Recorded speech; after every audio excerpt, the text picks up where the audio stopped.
Okay, what you're about to see is a little clip show. Vinyl discs are, people worship vinyl discs, but you get to the inner grooves of vinyl discs, they don't sound so good.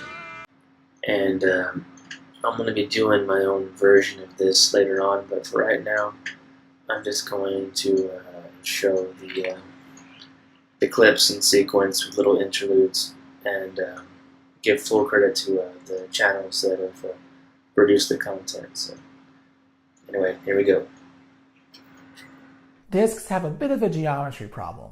If you take a look at a spinning circle, you'll find that areas near the outside of the disc are traveling faster than areas near the inside, even though the disc is moving at a constant rotational speed.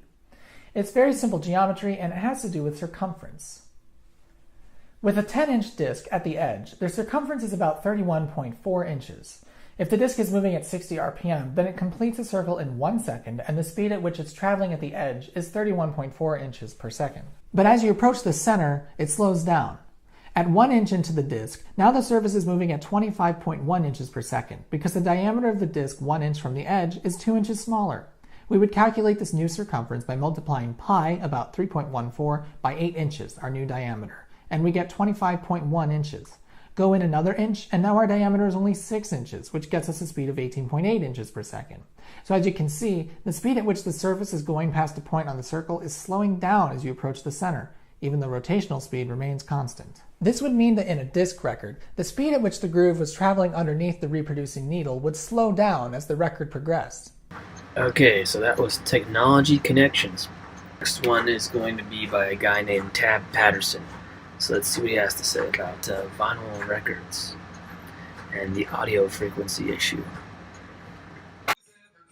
What you're seeing are the inaccuracies involved in vinyl. It should roll off. It shouldn't even roll off. It should just drop like a brick at 22,000 hertz. But this looks nearly identical to the video that the other guy produced showing his recording, which is an analog recording. That is cartridge mistracking. What's more important is that it really isn't happening above minus 80 dB. Now, if you look at his results are very similar. Minus 80 dB is almost nothing.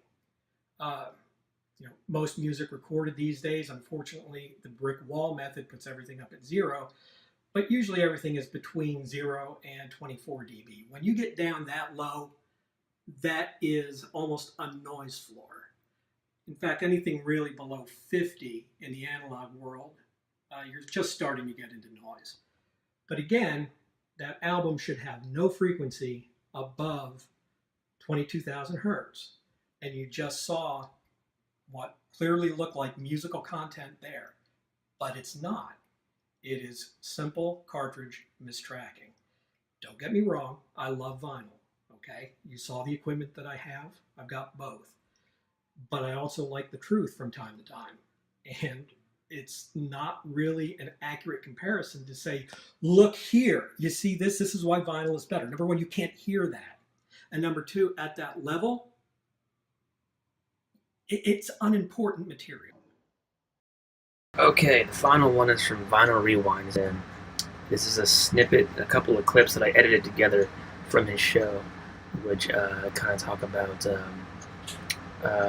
some of the downsides to the vinyl record format. Let's check it out. To see if it could even be put on vinyl. He's like, we're going to have a problem on that song, Signum Crucis, track 7. We're going to have a problem on this song, track 9, Legends and Lore. We're going to have a problem on this song, the last song, Madness is My Destiny. And, my dumb ass, I was like, well, why? And he was like, you don't understand. This is different from, I don't have a CD with me, than this. And I was like, of course it is. But he's like, no, let me show you. So he had this little scope, and anytime there's this thing called phasing, which is when, the sound frequencies were so dynamic that the needle couldn't possibly handle that. We also had a version of our performer, Ray Rochelle, scream it in the studio. So he sang it and screamed it as like a memory. And it was that screaming voice in the background, guilty, that actually created phasing. And so right before he said guilty, like the needle went, and then it would land somewhere else on the record. There's like no way you can Yeah. correct that aside from remixing it and getting Yeah. rid of some of those elements. Louder passages they take up more Yeah, room. a wider groove. Yeah. It's interesting. I was into like song sequencing, which is why artists select the order of their songs. Yes. And I was like, wow, it seems like every last track on every album is like a soft, introspective song.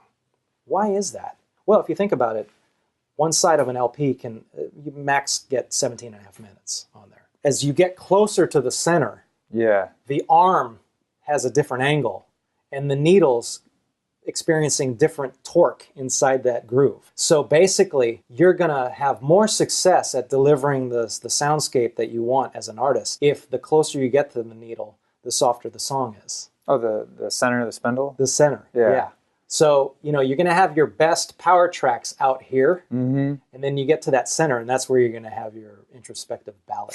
Oh, and I just wanted to mention that I don't hate vinyl records. I love vinyl records. It's just kind of interesting to examine it a little deeper and just to discover what is, what some of the cons could be. There's a couple of cons. So, anyway.